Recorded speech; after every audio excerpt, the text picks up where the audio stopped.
केही मिडियाका मालिकहरू गृहमन्त्रीको राडामा परिसके पछाडि केही मिडियाका मालिकहरूको सम्पत्ति शुद्धिकरण गर्न पर्ने आवश्यकता देखिए पछाडि गृहमन्त्री एक्सनमा हुनुहुन्थ्यो। हामी जेल जानुभन्दा बरु गृहमन्त्रीलाई नै विभिन्न किसिमका आरोप प्रत्यारोप गरेर मिडिया ट्रायल गरेर गृहमन्त्रीको जागिर खाइदिनु पर्यो भन्ने ढङ्गले उनीहरू हात धोएर लागेका हुन्। गृहमन्त्री सुदन गुरुङले शेयर खरिद गर्दाखेरि ऋण लिएको कुरा तमसुक पत्रै बाहिर आइसक्यो। ऋण लिएर शेयर किन्न पाउँछ कि पाउँदैन? नाफा हुने क्षेत्रमा लगानी गर्नु भनेको अपराध होइन क्या, यो बुझ्न पर्यो पहिला।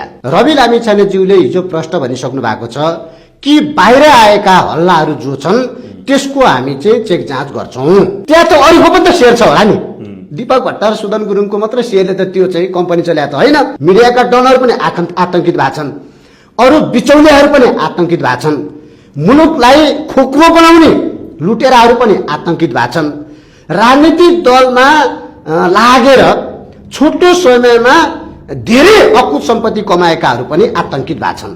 अब यिनीहरू चाहिँ सबै मिलेर सुदन गुरुङलाई नै पदबाट निकाल्न पाइयो भने हामी चाहिँ छुटकारा पाउँछौं अनि हाम्रो फेभरको गृहमन्त्रीको निमित्त हामी लबिङ गर्छौं भन्ने ढङ्गको यिनीहरूको यो चाहिँ मिडिया ट्रायल हो।